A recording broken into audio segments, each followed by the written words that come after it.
解禁头一天，原本禁止的签档盘啊，全部拢详细消毒，重新提出来给民众使用。他们这个进来就有消毒啊，都很安心呐。来文殊宫这边拜拜都是神明的保佑嘛。庙宇食食宗教活动限要件规定拢放零，因为连2天本土确诊拢是个位数，疫情真稳定。毒感染的潜伏期是2个礼拜嘛，好，然后可能会若有其他个案的话，会陆续出现。那所以到了这个出现那种没有明显传染源的一个确诊案例以后，至少可能要观察个2-3个礼拜。不过解禁的关键要是拼疫苗的注射率。指挥中心讲要进一步开放第3剂疫苗注射率目标爱5成以上。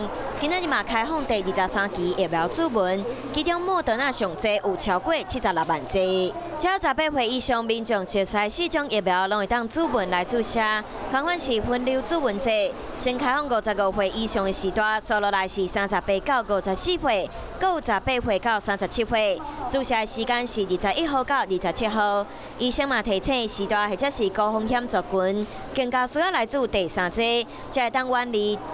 嗨，我是庄宇杰，想要看到更多的新闻内容吗？赶快订阅华视新闻的 YouTube 频道，并且开启小铃铛，跟着宇杰一起看新闻吧。